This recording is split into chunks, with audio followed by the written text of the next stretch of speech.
fucking mascot.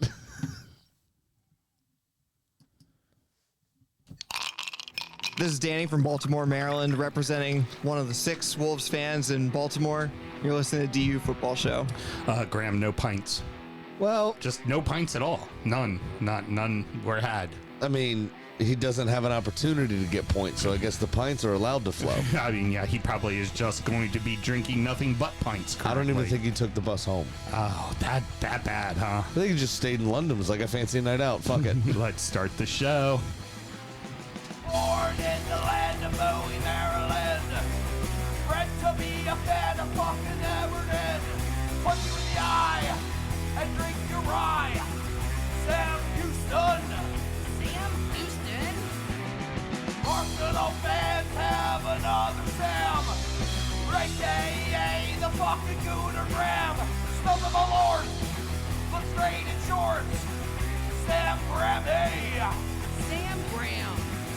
Fucking United!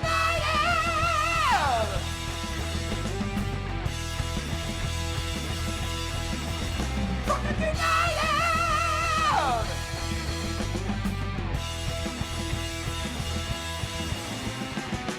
Hello and welcome to the DU Football Show, a completely biased recap of the English Premier League as told by 2 common American schmucks.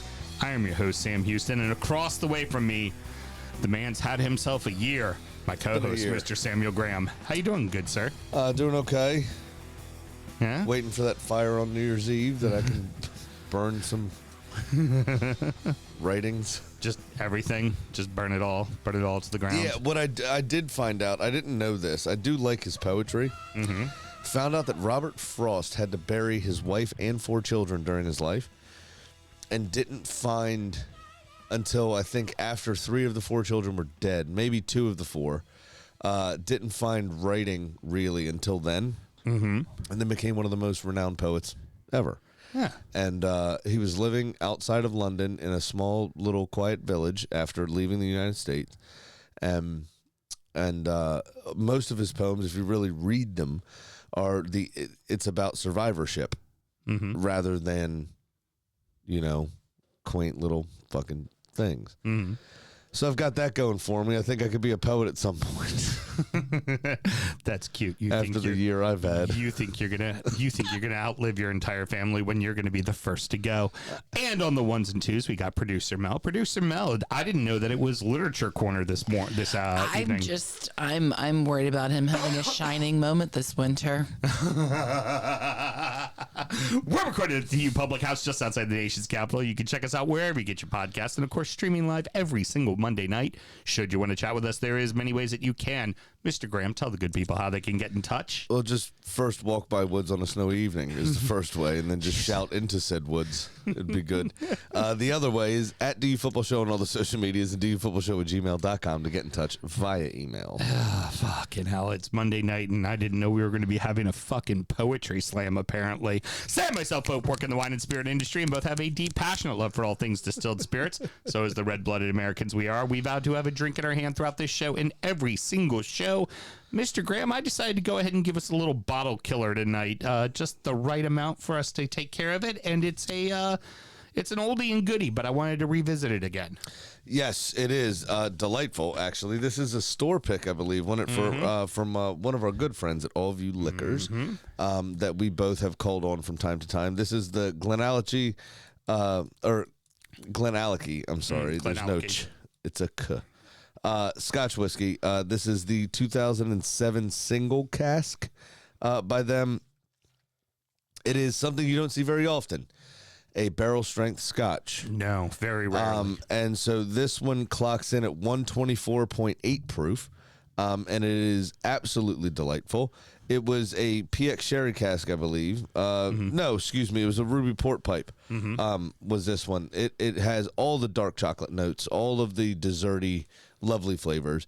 And with the little cold, I apologize to everybody. I am going to be coughing a bit tonight. But with the cold going on, I needed some whiskey without the E in my life to help try to knock this out. And you provided. And fall has really kind of hit us here in the Mid-Atlantic, so it's gotten really brisk and kind of windy and cool. Until about 1 p.m. and then it's 65 and sunny. Yeah. So I figured a little. Which is my problem. This happens to me every year. Yeah. Oh, especially as a smoker.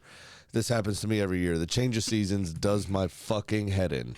Yeah, the one that gets me is wet leaves. So every morning, like my allergies, I'm a fucking mess. So I feel for you, my good sir. I do. I thought you were gonna say that it gets you every morning when you look in the mirror, but that's wet blanket. Sorry, wrong thing.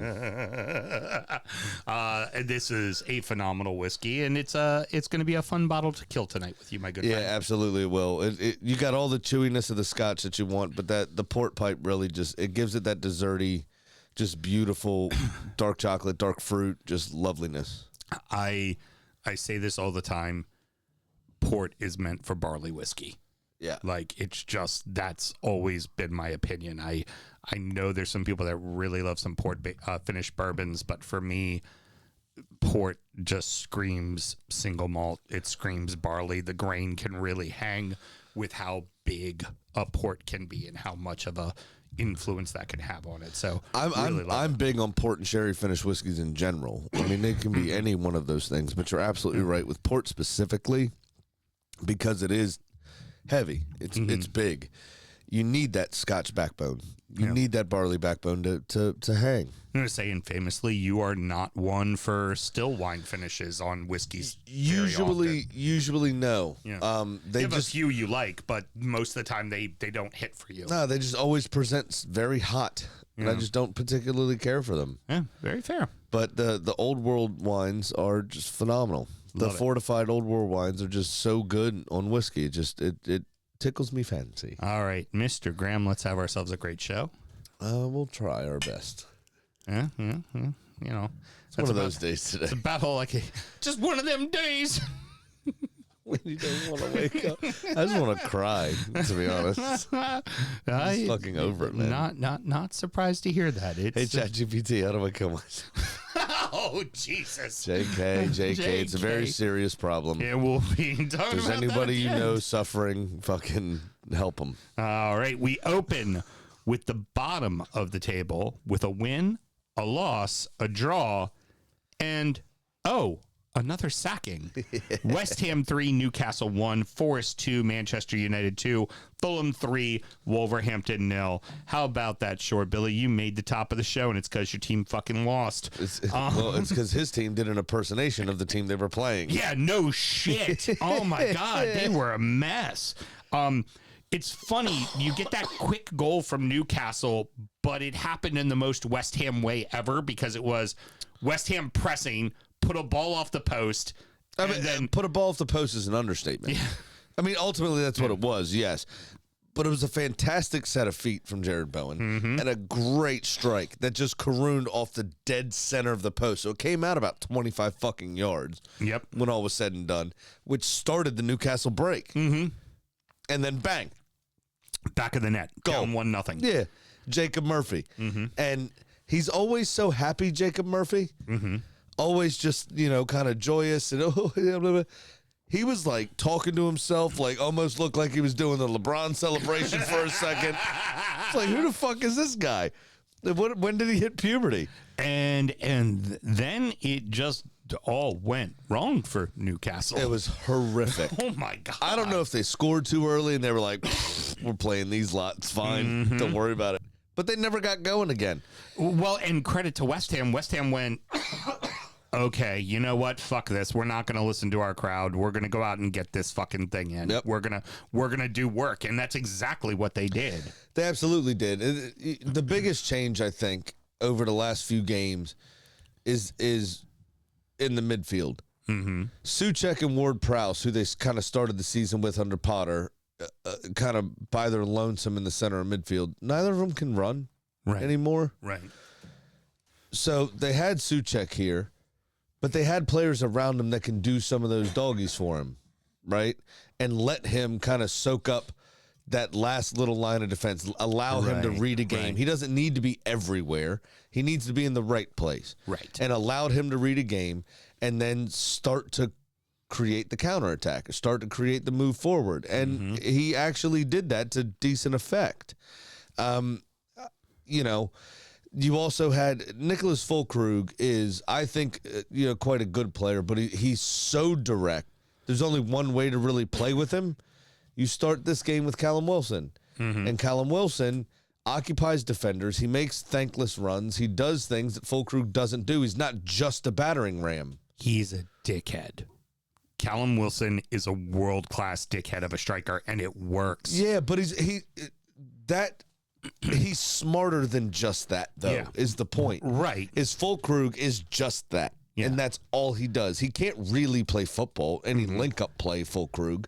Callum Wilson he's still technically gifted. But he's also what it is about him, too. He's one of those types that, okay, the center back clears the ball. He still runs in and bumps him at the end. Of course. Yeah. Now, he still does the dickhead stuff. Constantly absolutely. In his ear. He still does the dickhead stuff. Bothersome, and annoying. When he's fit, he does have a good goal-scoring record. So it's somebody that the defense has to worry about, right? Yeah, they course. can't just leave him alone. Yeah. But Paquetá obviously got West Ham scoring underway. Right. With a very ill-advised shot. Not really sure what the second-best goalkeeper in England was doing. Excuse me. England's second-best goalkeeper. Not sure what he was doing on that. But to his credit, I guess the ball swerved a bit and dipped just in front of him, caught the turf at the right angle, and bounced over his hand. Paquetá got lucky, in my opinion. And then you feel like really then the own goal right at the end of the half in extra time, that just kind of that set it in motion. You're like, oh, this is going to be West Ham's day now, isn't honestly, that is the most West Ham thing I've ever seen happen to a team that is not West Ham. Seriously. The first sentence I wrote about the game was Newcastle out West Ham'd West Ham in this game. Just the most ridiculous of mistakes. And like, how did this even happen? That has to have their supporters like up in arms over this one. But you look at their away form over the last few months. Their away form has not been very good, Newcastle. They still have yet to see Johan Wiese on the field after his big money move from Brentford, right? Yeah. He's still not expected back till the middle of next month at least. So I think at least Eddie Howe's been trying to rotate the squad, been trying to do things to make Anthony Gordon's not hitting on all cylinders unless it's the Champions League, right, or in an England shirt, right. It seems. I think he hasn't scored in 18 games in the league. Yeah. So you're running into a situation here where it's kind of damage limitation for Newcastle. We'll take people at home, use the crowd, right? We'll maintain a decent position in the league. And when all these people come back fit, then we'll go ahead and push a charge in the league. But right now, we have to focus on the Champions League and the Cup competitions, right, to make sure we're in Europe again. again. For West Ham, this really felt like Nuno's game plan taking shape, and West Ham as a team starting to click, fucking getting it right. And I think it was even more fitting, kind of the way the game ended. Just withstanding pressure, and it looked like maybe Newcastle, looking like dog shit, will come away with a draw here. Like, it really looked like it was going to happen, and then boom, goal right at the death, make it 3-1. This feels very Nuno Wolves a la like Forest Wolves Forest time. It was a very good break, right? Pope, to his credit, got a decent kind of leg to it. Would have, if Souček wasn't there, would have been able to recover. Right. Almost still recovered. But Souček made up a lot of ground very fast. Kind of not in his style after what I said earlier. Right. This season. Well, when you don't ask him to run all over the pitch, he has that energy his tank at the end. Yeah. Exactly, and went ahead and dominated Nick Pope in that particular challenge. So, final question about this match: can West Ham right the ship? Does this give you some hope for them? I think Nuno's a good coach. I think West Ham are a better team than they've showed. He actually played the fullbacks in the right position for a change. He wasn't trying to tinker or do too much. It's almost like he went up in training and was like, please just remind me where everybody plays. Right. What position is your natural position? Yeah. All right, cool. I'm going to put Aaron Wan-Bissaka as right back. Great. Okay. Oh, you're the left back? Awesome. You're going to start there. And they ended up just doing it. Oh, Scotty's listening, and he wants you to know that his penis scored that goal. Suchek's? Yeah. Yeah, sure did. We always like a dick goal. Dick goal is always good. Especially when it slaps Nick Pope right in the face. and note, I either assume you were censoring Shore Billy or Shore Billy had nothing to say. It's either one or the other. Sure. Billy has a lot to say. Let's see. My favorite was Andre Onana dressed up as Nick Pope for Halloween, it seems. He was definitely not Nick Pope with cheese this week.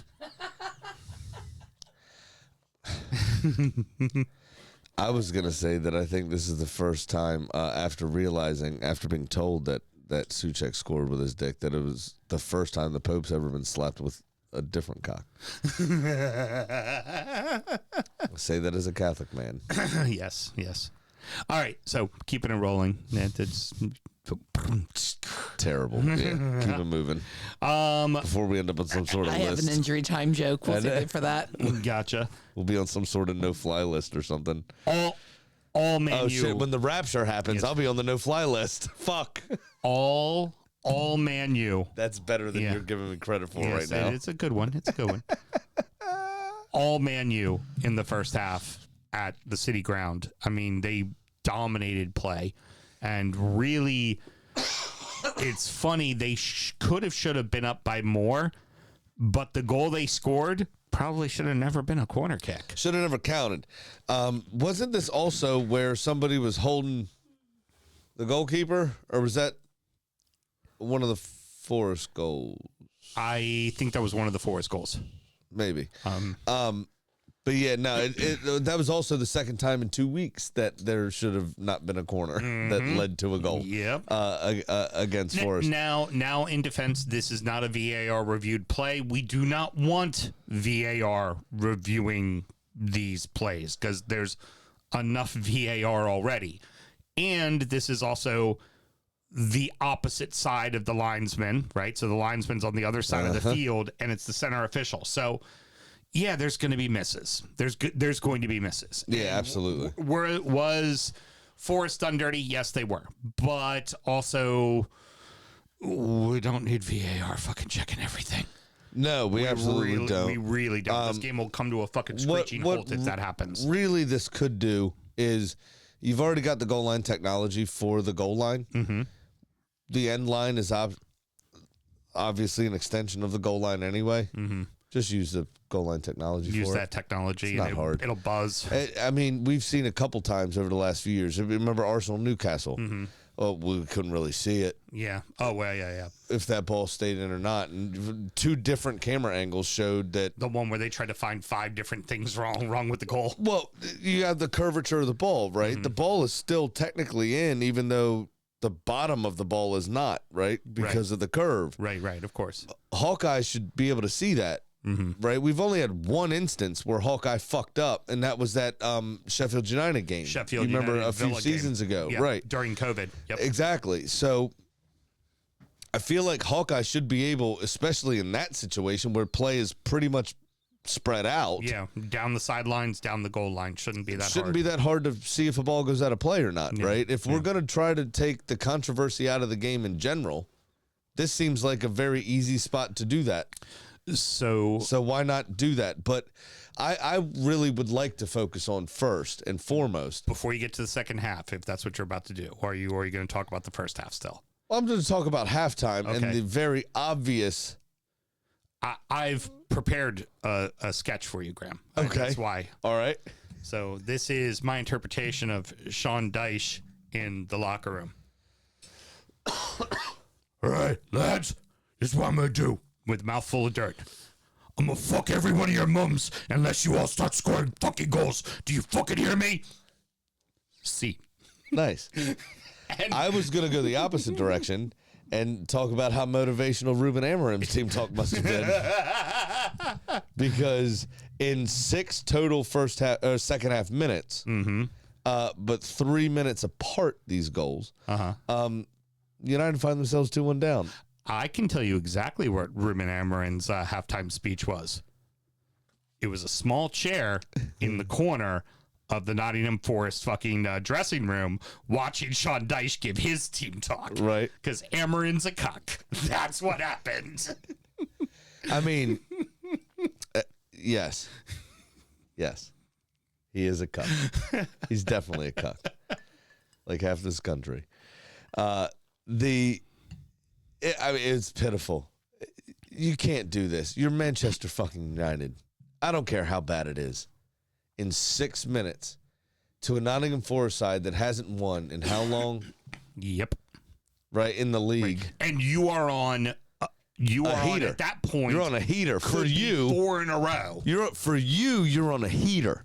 Fucking right? Paddy Power's making videos about the kid might be actually get his fucking haircut. Exactly. Think about the fucking kid, man. That throw is getting big. Come on, boys. It's worse than mine for sure. Mine is way easier to deal with. The next time they get to 3 wins in a row on that fourth, you just bring that fucker in at halftime and go, let the lad cut his fucking hair. Yeah, help him. Please let the lad cut his fucking hair. And Ruben Amorim said it after the game as well, and he's not wrong, right? He came out afterwards and he said something to the effect, I don't remember the exact quote, but, 6 weeks ago, we'd have lost that game.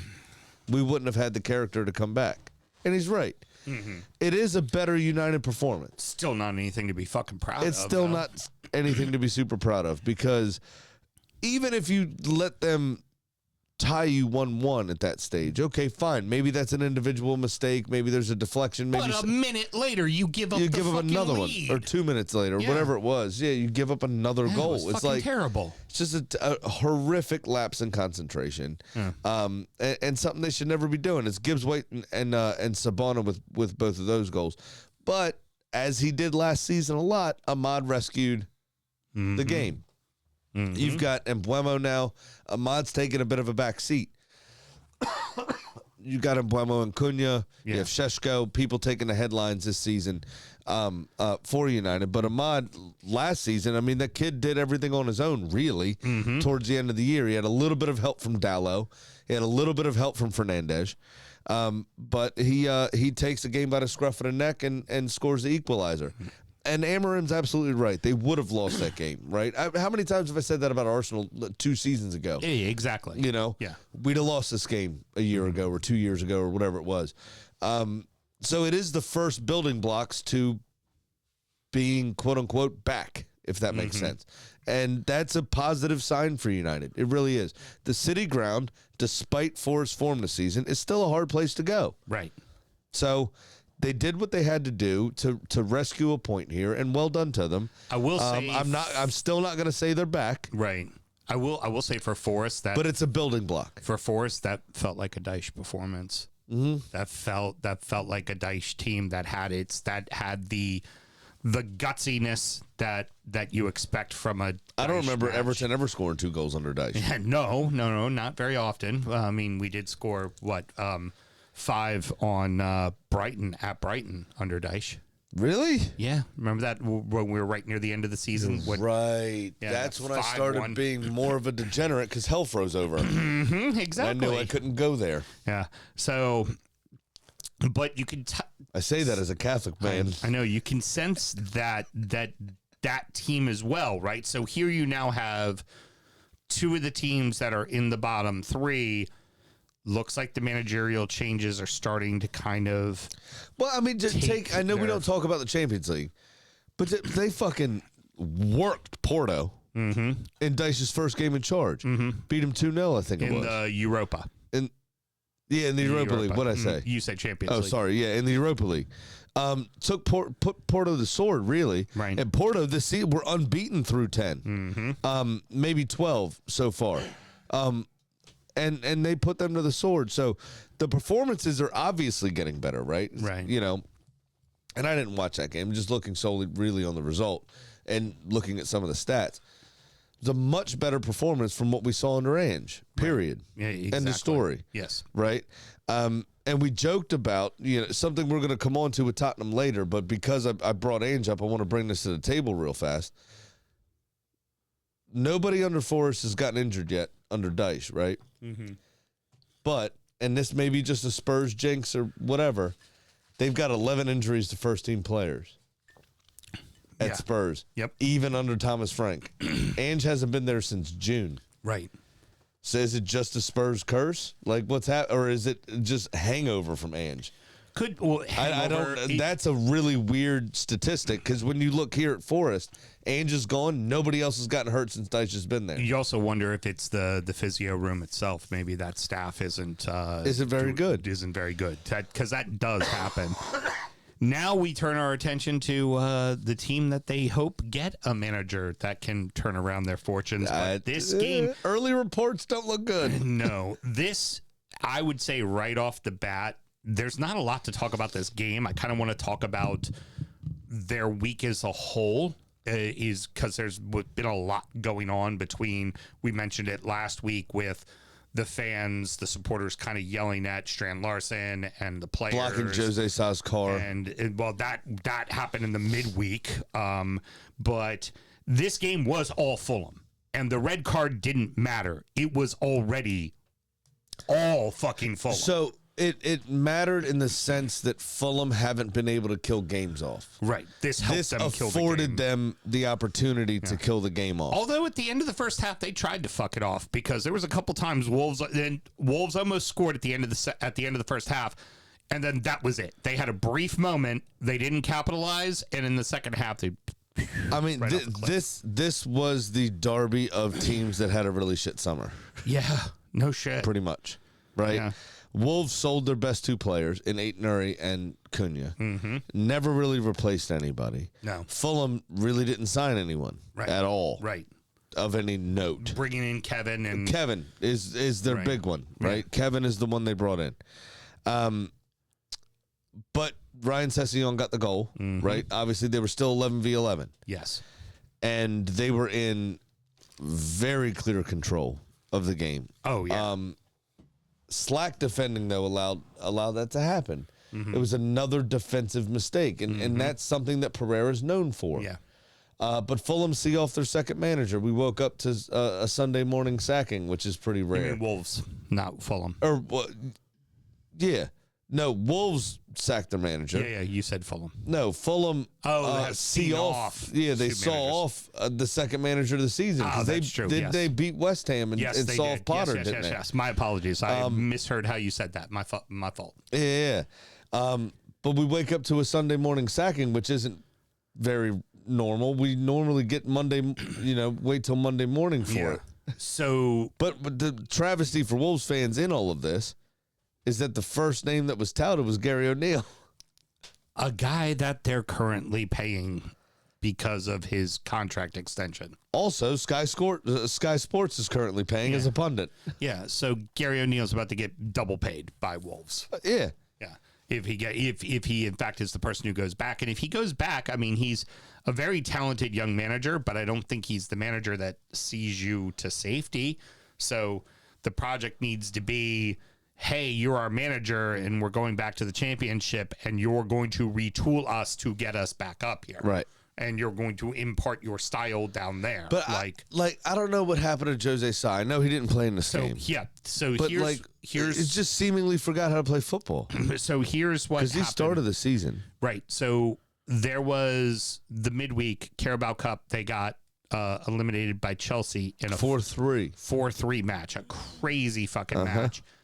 And that's where supporters blocked in his car after the match and were seen having a verbal altercation with him. And I talked about this when I did my halftime check-in on TikTok. It's like, supporters, your frustration is valid, right? You're supporters of a club and you want your club to succeed. But I think your frustration is misguided. It ain't the 11 men on the pitch. They don't want to go down. They do look like they're trying. They want to do well. Yeah, they do look like they're trying. It isn't the coach on the sideline currently. He wanted that team to do well. And by the way, he's thirsty. And he also did well for that team last season. Your frustration needs to be with your ownership. But to be fair to that point though, they went 6 or 7 unbeaten in like February, March kind of time frame. Yep. After that, they tailed off heavily and almost still got relegated. I mean, they still weren't far off it. No, they weren't far. So I'm not sure that he. But again, it's to the point that maybe he just doesn't have the tools. Yeah. And that's more my argument, is that he doesn't have the tools. Yeah. And I feel Because I didn't see as much for the reputation he showed up in England with the fighting and the being crazy and the yelling at ownership and all this stuff in the press and like all this stuff that the reputation Vitor Pereira came with. We didn't really get much of that, to be honest.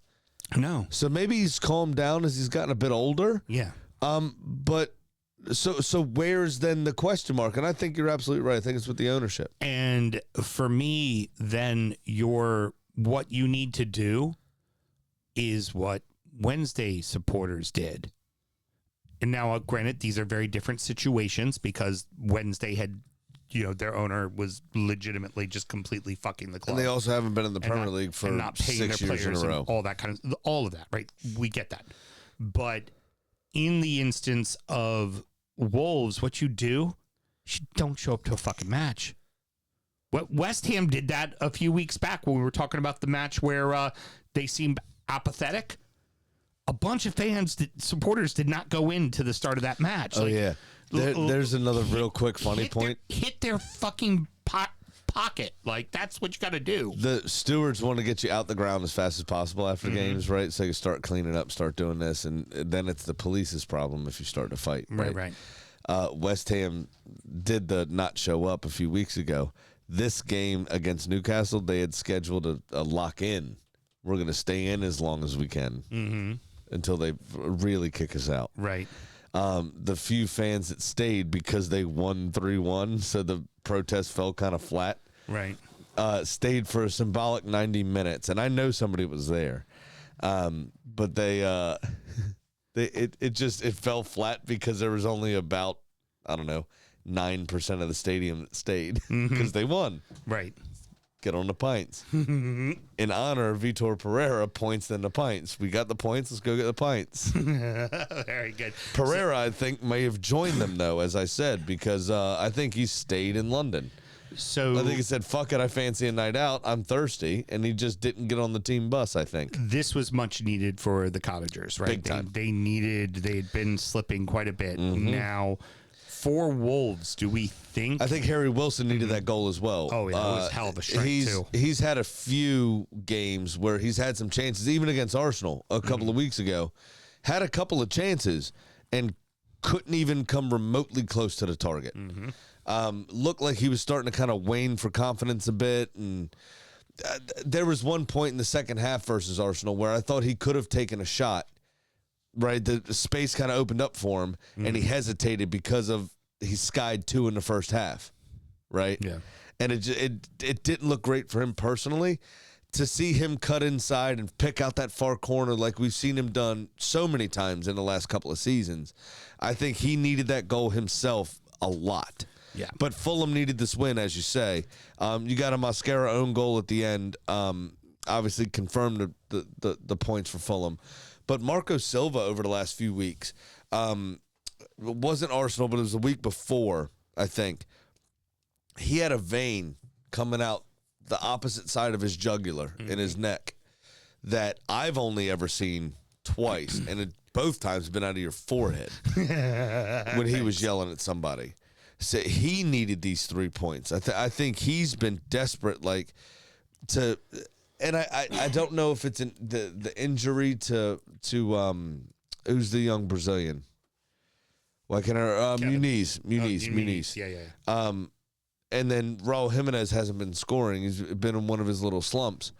I don't know if it's just that, but they've always been able to find goals within that team somewhere over the last couple of seasons. Yeah. And they just have not been able to find the back of the net, really. It's not like the performances are shit or abject or they look like hell. They've been fine. They just can't finish anything. And finally, this was huge. Do we think Wolves can fix this? No. Wolves are relegated.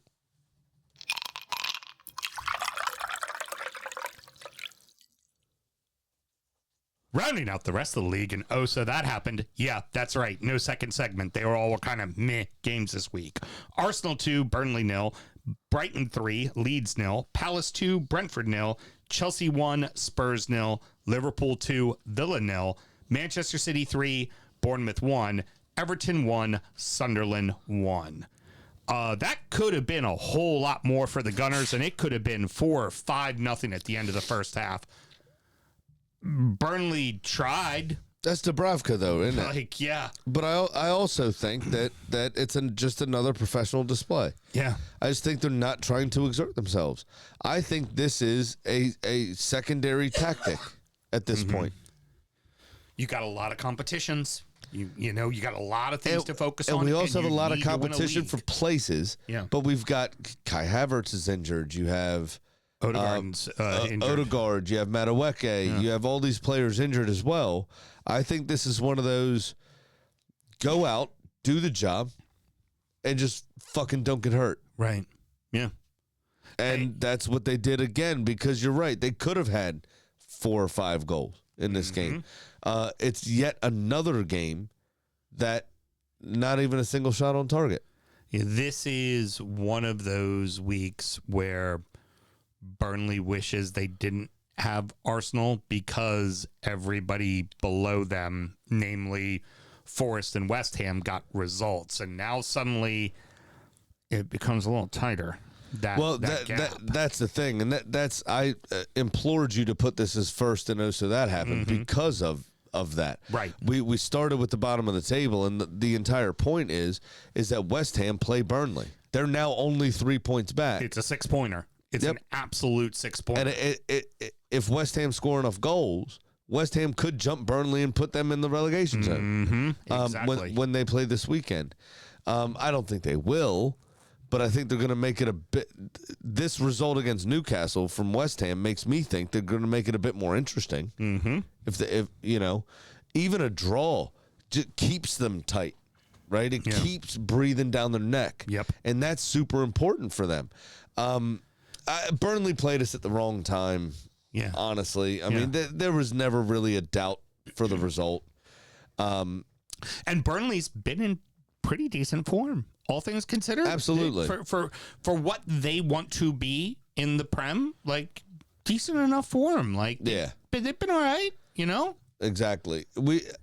I think it's honestly think it's a tactic, because we could be putting these teams down 4-5-6-0 over the last few weeks, right? But the only shot on target that was registered in October against Arsenal was David Raya dropping across onto Eddie Nketiah's head and then regathering it. Yeah. Like, fuck. We haven't even given up a shot on target. One of the best memes I've seen is David Raya asking to work from home because he's had nothing to fucking do. No, it's a testament to the defense, man. It's been insane. It's been awesome. And we already had a very good defense, but you know what's crazy is we added Gabriel Heinze in the summer, the old Manchester United defender, and Real Madrid defender. And we are even more staunch than we were before. Right. And it's fucking amazing because we were already a very good defense. And he's just elevated it. This is now 10 games in. The record is 3 goals through 11 games. And it was Jose Mourinho's Chelsea in his first stint. We have 2 games to go to match or beat that. In terms of 11, and then yes, of course, not having conceded again. Our next 2 games are against Sunderland, and then we have Tottenham following the international break. So I'm feeling pretty confident, if I do say so myself. I put this game second for the same reason with Brighton and Leeds. I just want to say for real quickly with Leeds and then I want to talk Brighton. Leeds ain't that safe either, right? So the 2 promoted teams other than Sunderland have played well, but it takes a couple of these in a row, and the next thing you know, you're in the relegation zone. Especially with the goal differential. And for Leeds, you don't want to be fucking losing 3-0. You're going to be a different proposition at Ellen Road. We know that. We know the type of team you're designed to be and who you have as your coach. This is a good idea to not be the high-flying craziness that you were the first time you came up. This looks like a team that's ready to battle and survive, but this ain't the result you need to be getting. Right. So let's lose this game 1-0. Very quickly compare these, right? You had an Arsenal set piece and you had a very brilliant free-flowing move that got a Declan Rice header, right? But that's all you gave up. Right. Burnley. Yeah. 2-0 to the league leaders. Right. Best goal differential in the country. Best defense in the country. Fine. Okay, we didn't score, no problem, but we held them to 2. Right.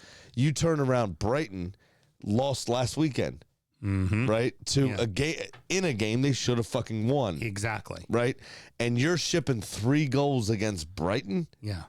That's a 5-goal swing in this potential relegation battle you could get drug into. Right. Precisely. Right? That's not a good sign. That's not a good thing you need to be doing.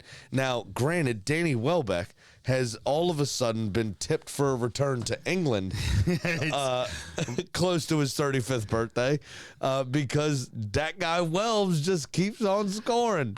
For my comments, I put good seagulls, right? Because we got good seagulls this week, not bad seagulls. Exactly. And Danny Welbeck just still fucking scoring. Just still doing it. Just doing his thing. Just absolutely. My way downtown, walking fast. I'm a seagull. Go fuck yourself. Come on. But, you know, in terms of the, you know, 'cause obviously Leeds are going to lose games. They're having trouble scoring goals. And this is a game. Much like you all did with DCL leading the line. Right. This is the game you're going to lose this game. Right, but you need to lose it 1-0. Yes, Exactly. Especially the way Farka has them set up. Correct. You have to lose this game 1-0. Exactly. You can't lose this game 3-0. And granted, you're away from home, and that's fine. And Burnley were at home against Arsenal as well. But the golfing class said we should have scored 5. Yeah. And we didn't. So for you to give up 3 and do a 5-goal swing for Burnley's favor. Yeah, exactly. Just not good. It's not a good thing good at all. in terms of that discussion. Well, now, and then it what starts may to put save all- Leeds, what may save Leeds is West Ham being bad. So they didn't need that result Right. to go the way it did against Newcastle, obviously. Especially, again, another 5-goal swing with that club in terms of goal differential. But then, you know, you also didn't need Forest tying United. That's a point that they've gained over you now, right? Yep. In a game they probably wouldn't have expected to win or to get anything out of, rather. Yeah, a couple more games, a couple more swings, and next thing you know, you're sitting in 18th, not 16th. And that's Exactly. what they've got to be on the lookout for. Mateta has found his fucking form, man. And it seems like Palace is just doing what they're supposed to do, man. What a header that was. The reaction was Both insane. headers. The header to him, two-headed in the net. Both headers were fucking brilliant. But that the pass came to him so quick. Mm-hmm. And I swear he must have shaved his head that morning. Because if he had a 1/4 inch of hair on his head, that thing would have been fucking rosette. Yeah.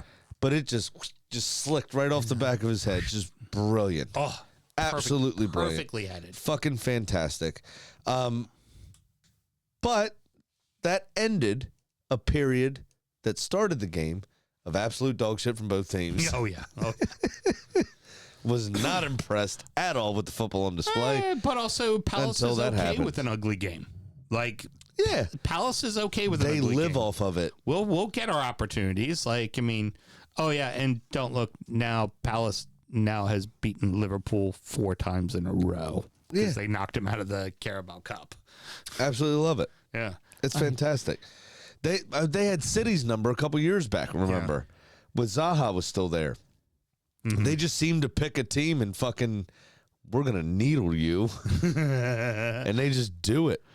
For me, with the Bees, they need to have consistency. You play the big dogs tough in your building, you need to play Palace tougher in theirs. Like, Yeah, I get that. I think Brentford have been doing enough that I believe they're going to stay up now. Yeah. I believed they were from the start anyway, just because of their model. I told you I thought they were going to be all right. Right. It started a bit shaky, but they look way better, way faster than even I thought they were gonna. Right.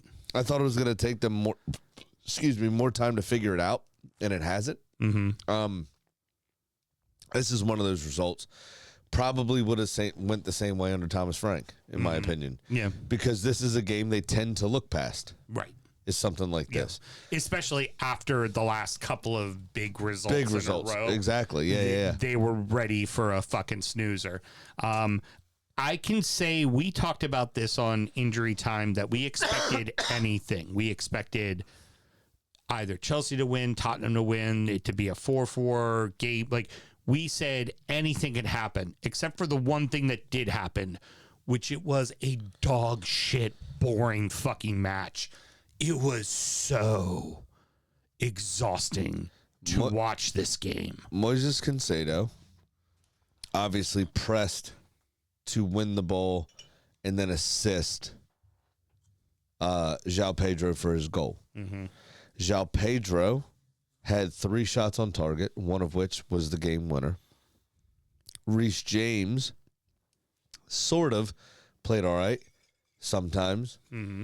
Skied a couple fairly easy shots, even though they were from distance. Absolutely skied them out of fucking nowhere. Mm-hmm. And then Vicario made a lot of saves. Granted, most of them were saves you thought he should have been making anyway. Right? Right. Those are the only 4 players on the pitch for me that are in their salary. Everybody else was a piece of shit. It was such a bad game. It was terrible. And then you had Tottenham looked like they were 4-0 down. Spence and Van der Sar walking Van der Ven, off. Van der Ven, yeah. sorry, walking off. I keep calling him the fucking old Arsenal keeper. No, Manchester United. Manchester United keeper keeps walking off. They both walk off the pitch and won't shake his hand, and it's like I think the optics were way worse than the actual they were thing. just bitter they lost, but yeah. you still smack your fucking coach's hand as you're It walking doesn't by. look good. It doesn't look good. And also, by the way, he's always pretty mild mannered from what Yeah. I've seen on the sideline, Thomas Frank. Yeah. After the goal, I mean, he turned around and kicked a water bottle. Yeah. Now, that being said, it could have been way worse because I think Ricardo Bentancur should have been sent off Oh, agreed. for that challenge on Reece James. That was horrific. And then later in the match, there was a debate for I forget which Chelsea player was also could have been sent off as well. I think I think they could have been playing 10. I think it was Enzo Fernandez. It might have been Fernandez. Yeah. Yep. But the big thing for me is the Spurs. You got to start winning in your fucking building, man. Like, you've lost 3 now, and all 3 in your fucking building. Like, So I have a fun stat. and they're bad fucking losses too. Please I have a fun stat. The Tottenham Hotspur Stadium has been open since they've been there 2 years now, right? 2 full seasons. 3, I think. This is their 3rd season there, Yeah. I think, right? Yeah. So 2.5 essentially, Mm-hmm. right? Arsenal have only lost 6 more games, home games, in their own stadium than Tottenham have lost in their new stadium. Wow. 6. Arsenal's stadium opened in the fall of 2006. Yes. Mm-hmm. Their stadium opened 2.5 years Yeah. ago. Yeah. Fucking terrible. Terrible. Yikes. Yeah. Yeah. Fucking horrible. And for me, it's Hard to make a toilet bowl a fortress. this was much needed for Liverpool. This is exactly what they had to do because they were playing a team that had really found their form and was really playing teams tough. And to get this win is massive for Liverpool. I have one thing to say. I'm going to let Mel talk about it because I thought Villa were a bit unlucky. It was just 2 lapses in concentration. Yeah. It was Emmy rolling the ball out essentially directly to Salah. Yeah. Yeah. And then the other one was just not confronting the ball carriers, just backing off a la Van Dijk a few weeks ago. Yeah. Yeah. And just letting him have the run of the pitch. It really should have been better from Villa. those two things are kind of inexcusable. But I'll let Mel talk about them. No, that really about covers that. It was hard to watch. Yeah, we were both watching it together, and she was just I'm like, annoyed. This is one, not entertaining. So, at least if you lose in an entertaining match. And two, there were so many, we had a score. You got to figure out what's going on with Watkins. He had this problem last year, but then kind of righted the ship. But he didn't right the ship till late in the season. Yeah, you need him finding his form now. I wonder if he wanted to move on. He did. And that $40 million and a pound move to Arsenal that didn't materialize in January, I wonder if that fucked him, because we did not go back in for him in the summer. No, you did not. And so I wonder if that fucked him. Yeah. I wonder if that shook him and just went, "What do you mean you don't want me? Yeah. You actually don't want me?" Yeah. Yeah. And because that was his boyhood club. Right? Yeah. And it's got to be, it's the girl you've admired since high school finally talks to you as a 27-year-old. Right. And then you bang her once, you pay for a bar tab, and then she goes, "Yeah, thanks." And then never talks to you again. Right. And you go, "What? Like, I thought we were going to be I thought we were going to be together." Yeah. But the answer is to play your best life, and then they'll come around again. Maybe. Yeah, but men don't think like that sometimes. Well, play your best life. I'm doing white girl mistakes Well, it is still kind of the holidays. because The Emmy made a scary white season. girl mistake. Because, Emmy did the little little rollout. tickle the balls there as he rolled it out. That's a white girl mistake. Yeah. Definitely a white girl mistake. Don't tickle the balls because we'll keep coming back. Tegan Yeah, knows. we will. Tegan knows better than that. She's gay. She knows way better than that. Holland scores a brace again. Mr. Graham. Did you see how annoyed he was to be pulled off? Oh, very annoyed. Mr. Graham, I'd like to let you know the following. Erling Haaland leads the scoring for Manchester City. Do you know who the second leading goal scorer for Manchester City is? I don't know, but I know who the second leading goal scorer for the league is, and I know he has more than double than they do. The number 2 goal scorer for City doesn't play for City. My name is Steve. The rest of the team, has one. only has one. Steve The guy, Steve, has who 2 gave own up goals 2 own against goals. City. Yeah. He is the number 2 That goal is scorer brilliant. for City. And are you ready for this What one? a stat that is. Erling Haaland has more goals than half the teams Yeah. in the Premier League currently. And don't even talk about in all comps or including his country. Yeah. Because I think this was something I heard is a crazy. I think this is like his 25th or 26th goal of the year since the Premier League has started for club and country, Yes. period. Yes. In all competitions. And then you add in the 5 he got for Norway in that one game and a couple others. Absolutely insane. I think they may be relying too much on his goals. Oh, they very much are. They need some help. He needs some help. I am very interested to see because we saw what happened when they played you. They went into a low fucking block midway through the first fucking half, right? I am Still got a goal in that game, though, didn't I he? am very interested to see what happens when they play Liverpool this next weekend. Yep. Because the other piece to this, too, with City is I think so. We talked about how annoyed he was to be drug off. I can't remember the number, but he's either got 15 hat tricks for City or 12 hat tricks for City. And this was either the 12th or 15th time he was drug off with a brace. wow. So that number could have been doubled or more than doubled Fuck. had he been left on. Well, now But at the same token, I get it from Pep. But there's also You times need to be healthy. I can't leave you out here. We saw this yesterday with the Washington Commander Redskins football team. Jaden Daniels should not have been in that game at 31-3 or whatever, 31-7, and he got a dislocated elbow. Yep, and we ain't got him for the rest of the year. He's out, quote unquote, indefinitely. Wouldn't surprise me if he needed surgery. Also, wouldn't surprise me if it took him a year to recover from said surgery as a fucking quarterback. Right. Now, he's not left-handed. Right. But you got to worry about getting tackled. Yeah. Imagine that. Yeah, Right? exactly. So I get it from Pep here, right? You're the only one doing anything. Well, also, Get off the field, sit down, here's the bubble wrap, wrap yourself up.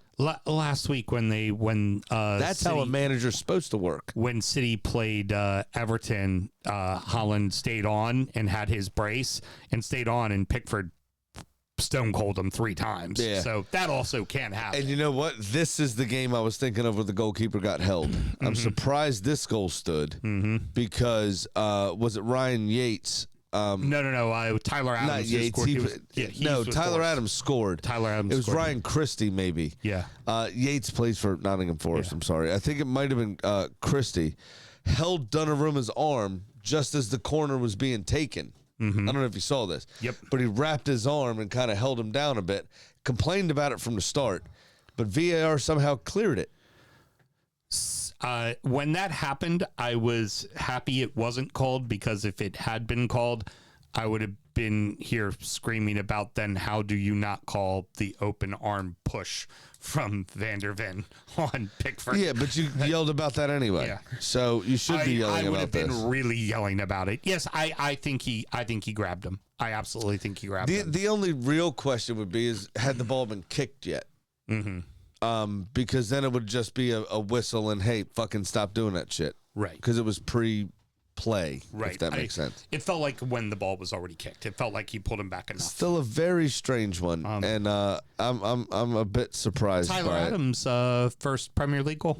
it. Yep. Yeah, he's played for a couple of clubs now in Leeds the and then now Bournemouth. But And he's been kind of an unsung hero for Bournemouth this season, in my opinion. It's also, too, he's a defensive midfielder, right? So you're not going to see a lot of goals out of defensive midfielder. They do a lot of the thankless work. Rodri does a lot. Yeah. Well, did a lot. Well, he also 2 seasons ago. he also somehow does it from 35 yards out. Well, true. Fair dues. The exception, not the rule, my good man. You know what Gareth Barry did a lot of when he was a defensive midfielder? I scored a couple goals as a defensive midfielder. Get yellow cards. That's what he did a lot of, right? Finally, Everton and Sunderland. Pickford's return home to his boyhood club. They gave him a good serenade at the end. And did you see his son was the mascot with him walking onto the pitch? Oh, that's great. I did not see that. I missed the entirety of the first half. He pulled a Kelsey's mom, his son, shirt, half Sunderland, half Everton. His little boy came out with him wearing the split shirt. I like that. Yeah, I liked it too. Like, I had a few people kind of be like, "Oh, you okay?" I'm like, That's still my dad. I'm like, come on. I'm like, he plays for Everton. It's my father. Right. And it's his dad. And also, Pickford, they of course have a place in Liverpool, but he still has a place in Sunderland. He's in Sunderland regularly. Like, this is where he will finish his career. No matter where Sunderland is in whatever league they're in, when Pickford gets like 42 years old and is ready to call it a day, he's going to play one season at fucking Sunderland to finish his fucking career. It's always cool. And the announcers kept saying he's back on home soil. That started to get annoying. To be fair. Obviously, you weren't able to watch the first half, and Jai's goal was fucking. I saw the highlight. Nasty. I saw the highlight. I believe the announcer called after he got hurt. I believe he said something along the lines of, "Oh, and Jai's dancing feet." Yeah, something like that. It was like, all right. Oh, that was. So I definitely sought the goal out, and he was jumped around like four guys. It was brilliant. Definitely not anything in where they were looking for a foul. Sunderland, there was no foul. It was no, but there was a very depressing moment when Tierno Barry pretty much had his hands on his face before he even touched the ball. Yeah, that has been, we've been talking about this, the strikers not scoring because, like, Grealish served that on a fucking platter, and you could see when you, after the play happened, you go back and you look at the replay, and you could see Barry moving out, raising his hand. You could see Grealish knew exactly where to put it, and Grealish put it exactly where it needed to be.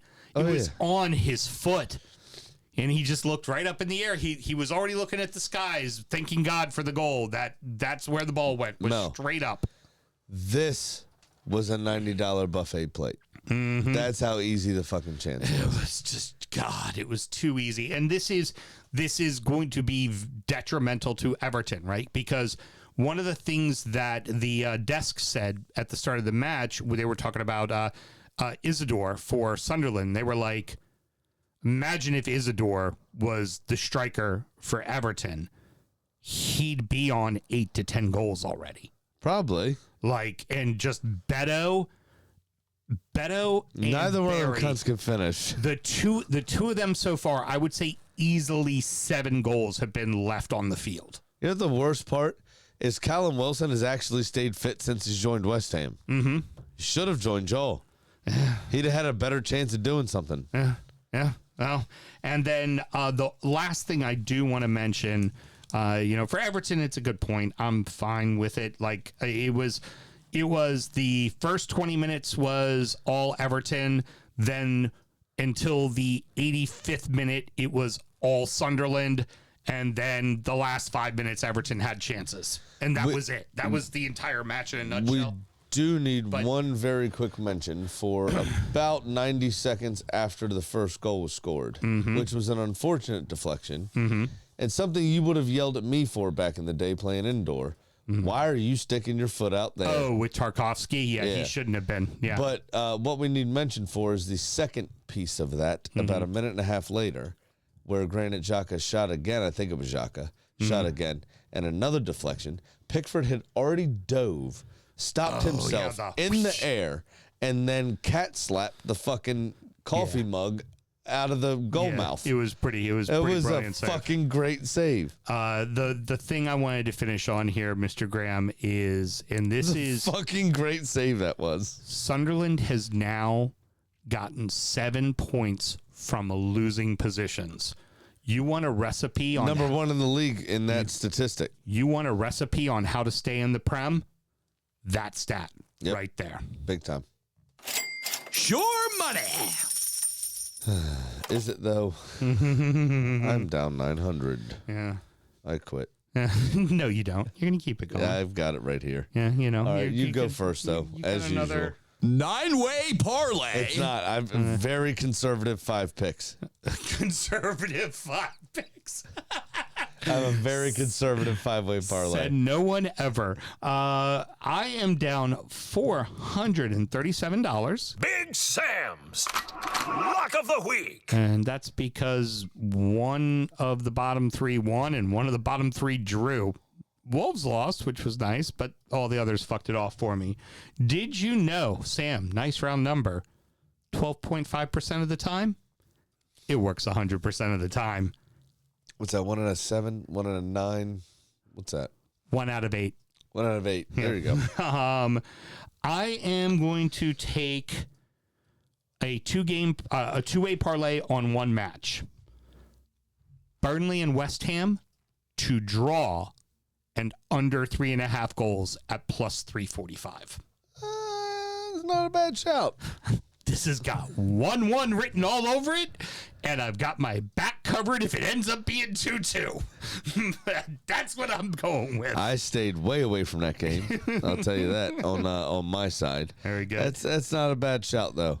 I don't necessarily think that's horrible. Yeah. So I've got Arsenal to beat Sunderland, but over 1.5 goals. Okay. Even though we're at the Stadium late, I think we have just enough quality to get it done. Tottenham versus Man United. Tottenham have been absolute shit at home, as I've alluded to. Yep. Looked like they were well out of ideas. Man United have looked better. I think Manchester United win this game. That would be just seriously insulting. If they won that game, they've won 4 of 5, and To the one, United Strand. and the Yeah. one was that bloke with his hair. God damn. Everton v. Fulham. You're back at the Big Dickinson Stadium. Yep, makes sense. I agree with that one. I think you win that game. I think you beat Fulham. I agree. And then Chelsea Wolves. Come on. Chelsea wins. I mean, Drunkard United, in all of our current state of fitness, could beat Wolves at this point. No shit. I think. No They shit. are piss poor. And that's my 5-way parlay. And that gives me plus 1,073 U.S. doll hairs should I hit.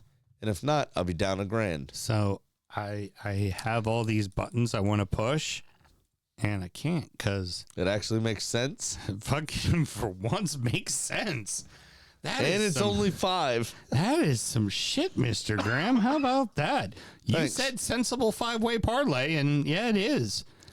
I think I might put $5 real money on it right now. Alrighty, well, that is going to wrap it up, boys and girls. Mr. Graham, any parting words? I don't, but I heard a little birdie tell me that you do. I do. So it's not always about debacking, right? Sometimes we want to highlight the good shit that happens. Yeah, we're an equal opportunist news agency. And at your match, We're not news, Mel. your match at Turf Moor against Burnley, former Burnley, Blackpool, and Leeds defender Clark Carlisle works with an organization about men's mental health. Nice. And he came out at halftime and just grabbed the mic and started talking to people. And he's like, y'all got 15 minutes. Y'all ain't doing anything. Talk to the bloke next to you. Ask him how he's doing. Listen to him. If you got something you want to get off your chest, tell your friend. He's right there. Y'all come to matches all the time together. Y'all know each other. Don't slug it off. Like, talk to your people, man. Yeah, Talk to your people. that should be. And it's just, it's an important message. And, hits home right now for all of us where every dollar's become a little bit tighter. Climate is a little bit tenser. People and, keep dying. and it's crazy. All your And- kids have the same birthday. no shit. And, I'm so tired. You only have sex once a year, apparently. so just you know what? Talk to your blokes, man. Yeah, absolutely should. I jest, obviously. We try to make light of things, but Yeah. you're absolutely right.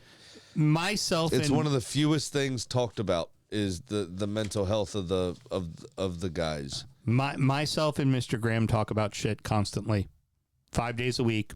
When we're in the car, Yep. there's things that we share about our marriage, our lives, our stress with work, all of those things, and it's a good place to have somebody. And I for one am very, very thankful that I have my friend to be able to share that with. Absolutely am as well. And it's we Sharing that load, sharing that burden is and not burden in a bad way necessarily, but it's one of those things where all of these it's death by 1,000 paper cuts. All of these things weigh on you a bit. Yeah.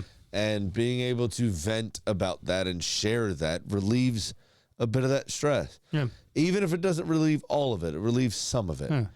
Yeah. Most of what we bitch about is work, honestly, because not a lot of people understand our industry. right. And having somebody to share that pain with is vastly beneficial. Absolutely. Also to have bounce ideas off of Right. from time to time and how to sell and how to do things. But like we all bitch about our partners from time to time. Yeah. I don't hold that against Mel. It's just my friend venting about his bad day. Yeah. He doesn't hold that against my wife. Absolutely It's not. just me bitching about my bad day. Yeah. And why I'm frustrated she's not hearing my point, or I feel like she's not hearing my point. But if I say that to her, I sound like a big pussy. Mm-hmm. So I can't. Yeah. And it's not to say that you shouldn't share things with your partner. You should absolutely share things with your partner. And I found that, for Mel and I, the longer we've had our marriage together, if there's one thing we've gotten better at is the way we just communicate with one another.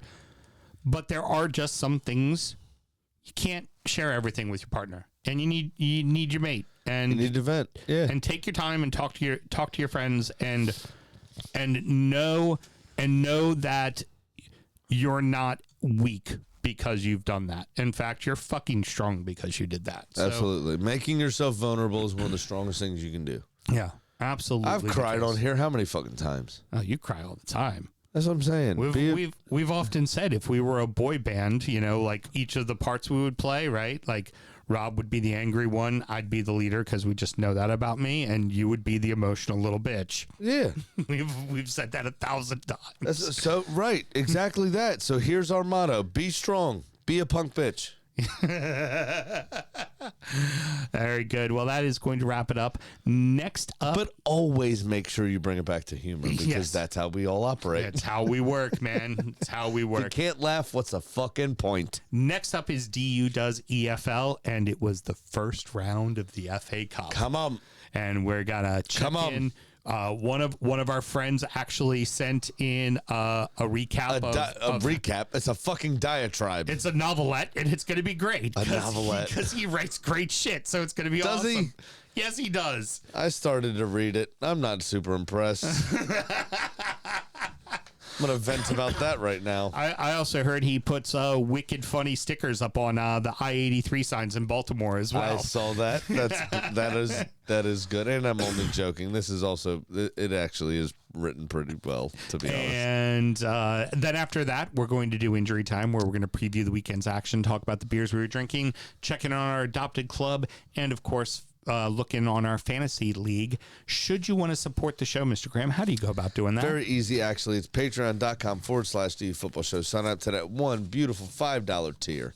And not only will you fund our virtual ballroom, but you will be able to get all of the extra content and parties that go along with it. Very good. Well, that was a good pitch. Thank I you like very that. much. Well done. Well done. Topical. In gold. All gold. Concise. If Marble you and are, gold. if Like you the are, Lincoln bathroom. If you are on the stream, please stick around. We're going to take a real short break, and then we're going to come back and do the EFL show. I got a little halfy cig out there I got to finish. And for everybody else, till next week. Got to make my voice more sultry. Good night.